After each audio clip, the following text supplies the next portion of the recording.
What's wrong with the West? A simplified explanation.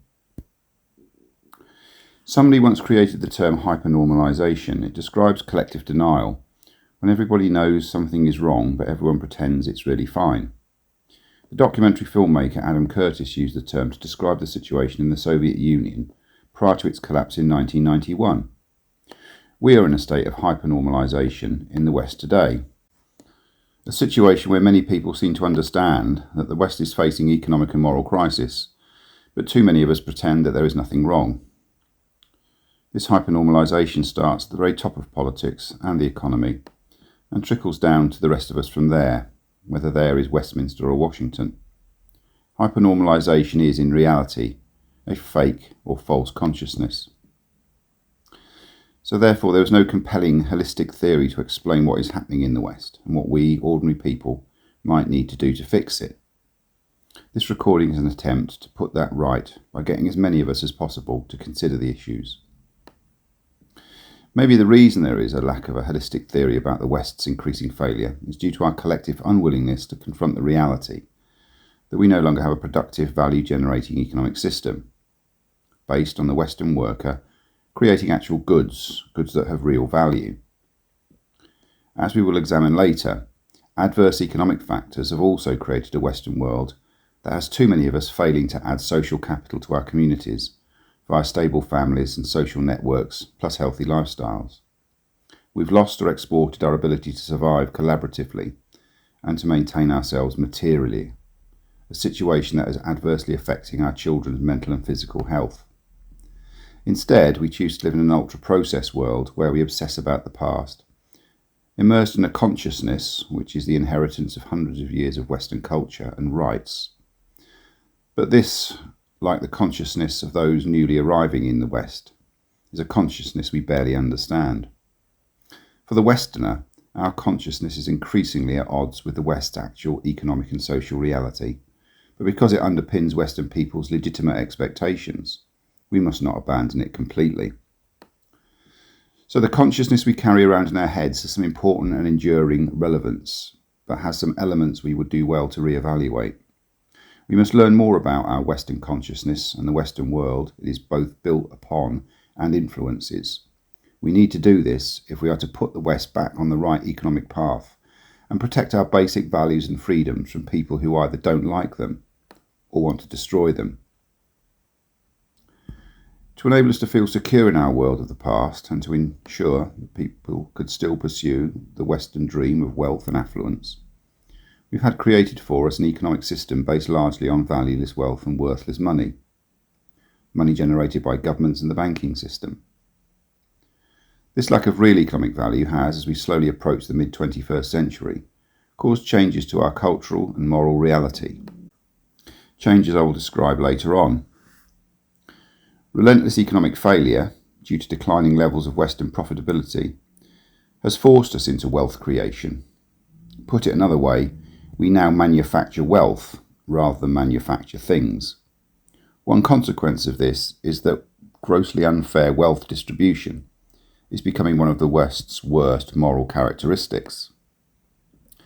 The need to create money denies ordinary people full economic participation and therefore full social participation, as it is essentially the responsibility of banks and central governments to create wealth and then distribute it, or at least influence its distribution.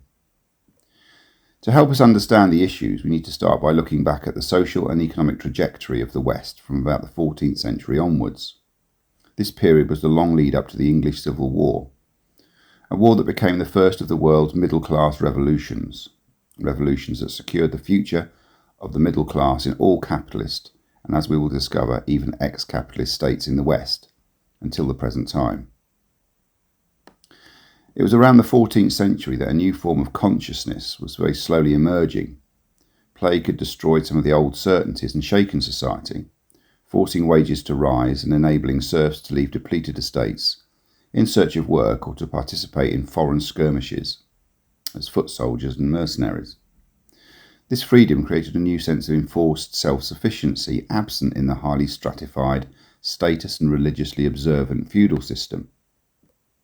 A new form of consciousness was inevitably going to emerge from this economic upheaval, It was a consciousness that began to owe as much to freedom as to ideas of servitude. If the West owed its 18th and 19th century preeminence to anything, it's probably to the Black Plague-carrying rat. The new consciousness being stirred into existence by this economic and social upheaval was a revolution, both socially and economically. It broke away from the idea that poverty was virtuous and greed was bad and must be eradicated in this life and punished in the next one. It established instead that under certain conditions greed could be harnessed and handsomely rewarded, and moreover that God approved of this. This growing sense of personal autonomy gained by those men freed by the social and political upheaval caused by the plagues eventually crystallised into basic principles of free trade. These basic principles were contract, choice and consent. No free society or capitalist system could or has ever existed without them being widely accepted. Whilst there were still economic skirmishes as trade extended into Europe and nationalism and protectionism was, as now deployed self-interestedly, the need to trade and to make a personal profit created an appetite for activity which was more in line with the true nature of human character, being free, contracting, collaborating and consenting, rather than toiling away on land you had to work but would never own, with starvation possible after every harvest. The fact increasingly large numbers of men could get rich and acquire, rather than inherit their status, by doing trade, was a bonus that saw even the monarchs jumping on this early capitalist bandwagon. These early principles of capitalism, contract, choice and consent, eventually became legal principles that the courts upheld. By the 17th century, the economic battles which had been sublimated into religious squabbling, albeit with horrible consequences, were finally settled in Britain, with Oliver Cromwell representing the interests of the free traders and men of acquired as opposed to inherited status. These middle-class men were subsequently called the bourgeoisie. They represented the values of capitalism, both its love of freedom and its indifference to unfairness and inequality. Eventually, Britain led the way, creating a world of trade based on well-understood principles of contract and consent-based choice, the building blocks of Western freedom.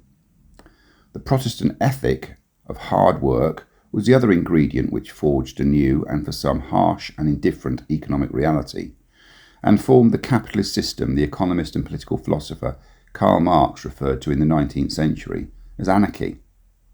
3 simple principles and an appetite for hard work, and any man, and in theory any woman, could become rich by using only his or her efforts and the wage labour power of others, their workers.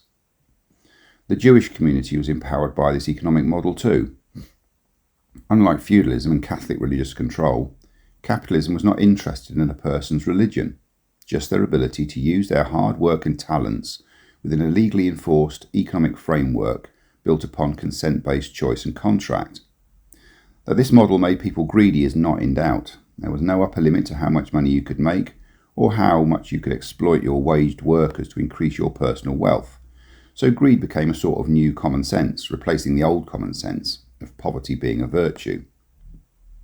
As the principles of capitalism became more and more established, increasingly large numbers of people accepted them. Today people talk about greed being human nature.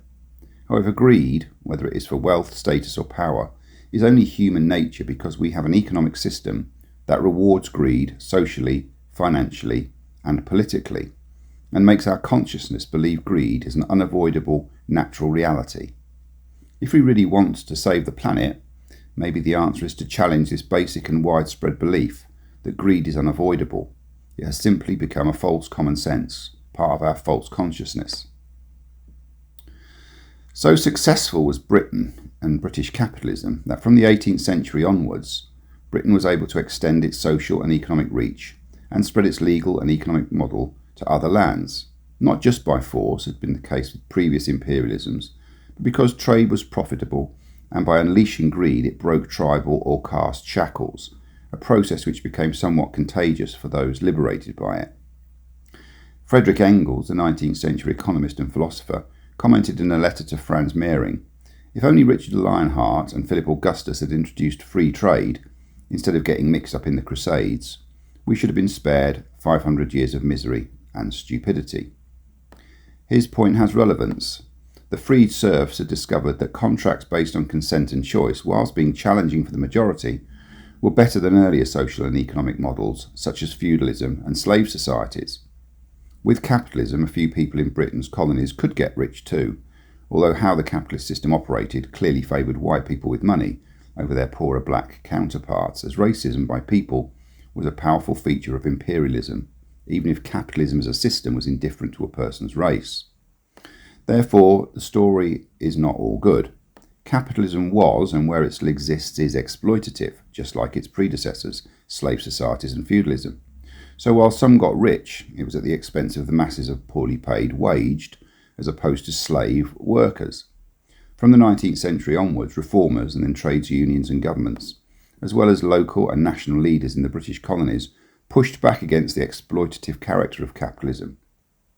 It might be capable of giving people freedom, but the cost was hard work, low pay, and a full freedom only the rich could enjoy. For the poor, no real freedom at all. Once America's capitalism came to full maturity in the period after the Second World War, it became possible to see, as the British had a century earlier, wealth becoming more widely available. Back then, people flocked to the United States, something few Westerners would willingly do today. By then, of course, tired, post-Second World War capitalist systems like Great Britain's were struggling with the all-too-obvious reality that poverty and greed were two sides of the same coin. The huge United States economy, however, had at least 3 decades of success ahead of it, before the reality of capitalism's ultimate failure, called by Karl Marx a contradiction, struck home there. Since the 1980s, capitalism's appetite for economic anarchy has resulted in it going global, in search of greater profitability. Within Western nation-states, this has led to capitalism turning against increasingly expensive and demanding Western workers. The use of capitalist exploitation, tackled by post-war governments in Britain and Europe, and reflected in workers in the United States pricing themselves out of their labour market, has meant that capitalism's need for greed and exploitation has shifted industry to the east, to China, and to similar low-wage countries. How we have temporarily solved the problem of the Western world's decline involves a curious collection of key players. These include Western national governments, central banks and global organisations like the World Economic Forum, the Davos Conference of World Leaders, G7, G20, etc. Many people believe in conspiracy theories involving all or some of the above. Applying some rationality to what is going on in the West suggests these groups are simply trying to maintain the status quo in a rapidly deteriorating Western world. It's what capitalism was doing for hundreds of years, so for me, these groups are just doing sort of business as usual. The problem is that the economic context that once existed in the West no longer does, and that is why they feel compelled to step in. If your economic system gives rise to inequality, unfairness and elitism, and you personally benefit from it, unlike the massive redundant workers, you will do whatever you can to keep that system going. But there are consequences to keeping a failing system going, so let's look in more detail at some of those consequences. One of the major symptoms of economic decline relates to the printing of money that has little or no actual value beyond the confidence necessary to exchange it for goods. The move away from trading in and supplying our own manufactured goods has, over a 30-year period, hollowed out the Western economy. In its place, the West now trades money and debt at an increasingly unsustainable level. The problem is that there are too few countries earning money and there are too many countries printing it.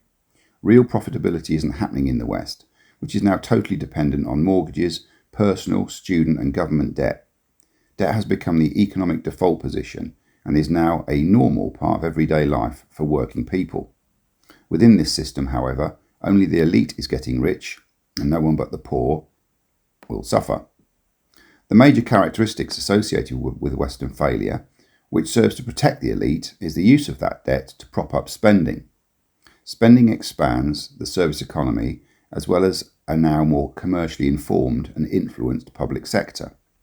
The reason is very simple, and it's what happens when labour power in manufacturing is no longer required, but spending power is.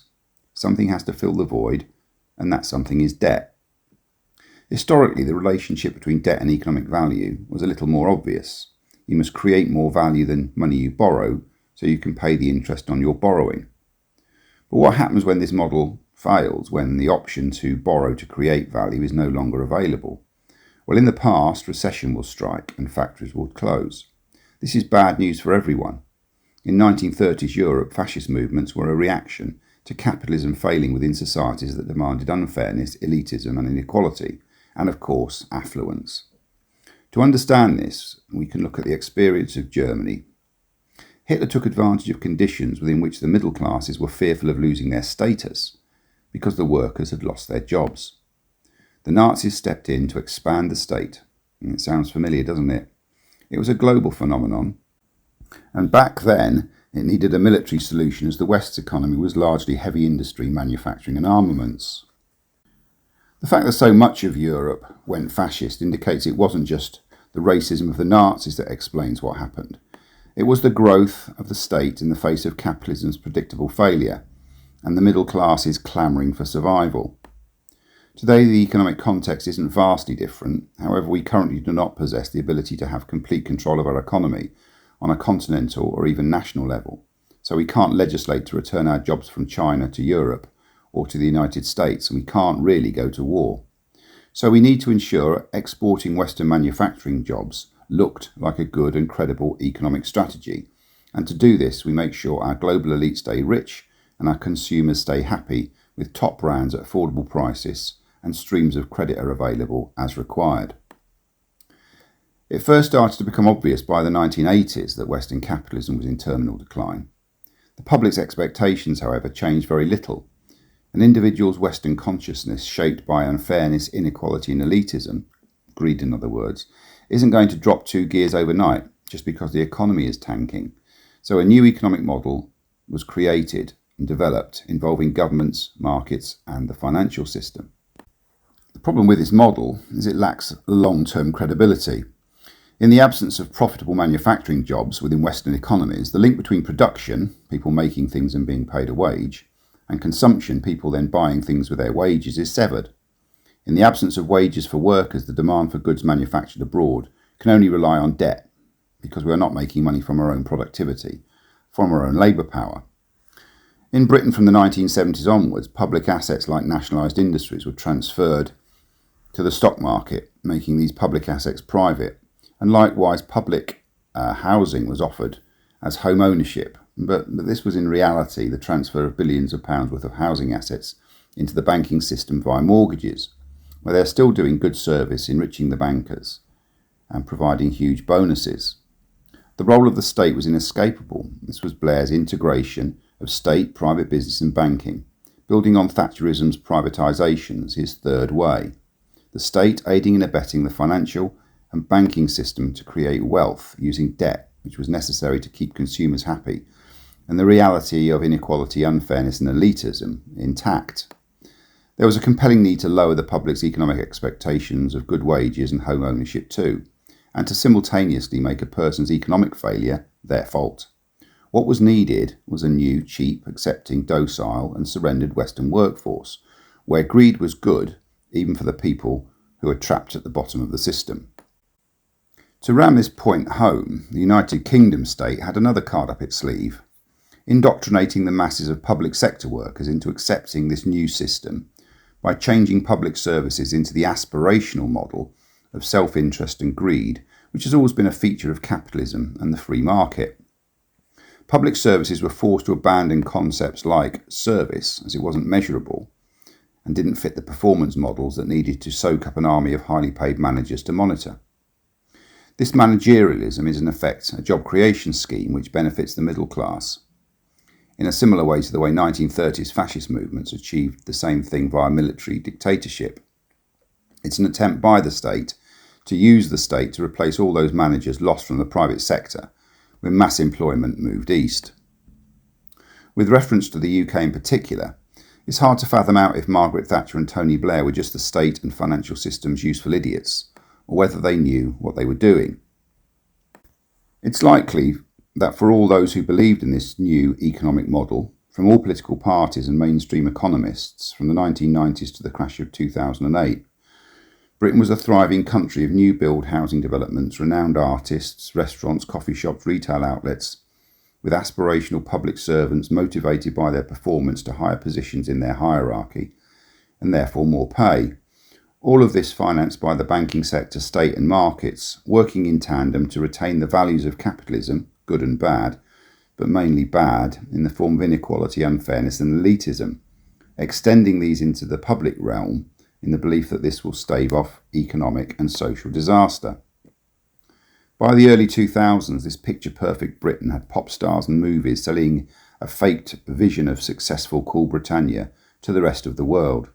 Sadly, much of the undeveloped world still believes in this Western fantasy, and many want to come here because of it, and perversely, because of our need to maintain a high demand for property to keep property prices up. Our debt-based economy needs them too. As bad for them coming here for nothing but low wages or welfare is that they don't stay in their home nations and develop their own economies and societies. They also often bring different values here. The effect of this high immigration, which, as with everything else in this Alice in Wonderland economic model, is both a good and a bad thing, stretches still further struggling public services and alters public perceptions about the competence of politicians and the state.